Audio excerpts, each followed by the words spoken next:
Is it the case that her decision to make significant cuts and cancel infrastructure projects is making the downturn worse than it needs to be? Mr. Speaker, no. This year, the New Zealand Government will oversee a record level of infrastructure investment. And I would also say to the member that it is difficult to take these questions seriously when only months ago she was warning me that tax relief would be inflationary and that our budget was too expansionary. She cannot have it both ways, members. She cannot both claim that we spent too much in the budget and then a couple of months later say we should have spent more. Which is it? Would the real finance spokesperson for the opposition please stand up?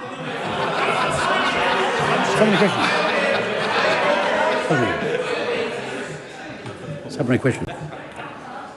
The Right Honourable Winston Peters. Seeing as the Honourable Barbara Edmonds talked about infrastructure projects being cancelled, does she recall and understand and made her colleagues aware of how serious it was to have spent $1.2 billion on an infrastructure project called Light Rail in Auckland and not build 1 metre?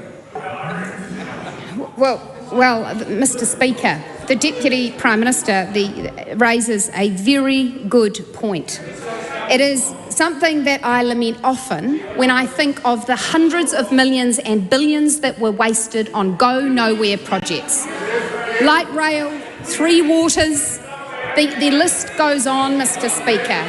And on this side of the House, when we talk about investing in infrastructure, we don't mean putting visualisations of trains on the front page of the Herald, we mean building things.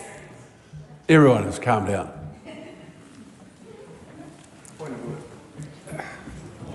Point of order, the Honourable Kira McAnulty.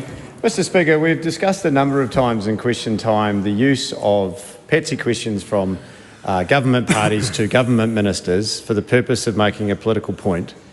And you have agreed previously that that sort of behaviour is not good for the decorum of the House. It comes as no surprise to me that some members were reacting to that question and that answer. Well, I'm happy that you weren't surprised, but I've also said that it's not inappropriate for the government of the day to refer to activities of a previous government in the context of the question that's being asked, and that most certainly was. Is there another question? But the Honourable Barbara Edmonds. Is it the case that when there is a downturn in the economy and a growing output gap, government action can help to smooth the troughs in the economic cycle, and does she not need to actively make it worse? Well, Mr. Speaker, there is no doubt that government action can contribute to an economy's fortunes. And that is really clear to anyone who's had to face a huge spike in electricity prices this year, who will reflect that, for example, a government policy decision to stop oil and gas exploration has had some long-run impacts. At the same time, Mr. Speaker, actions like introducing legislation which will allow for fast-track permitting and consenting of major growth-enhancing developments for New Zealand will have a material impact. This is a government on the side of growth, on the side of development, that is removing red tape and doing everything we can to increase business confidence and investment.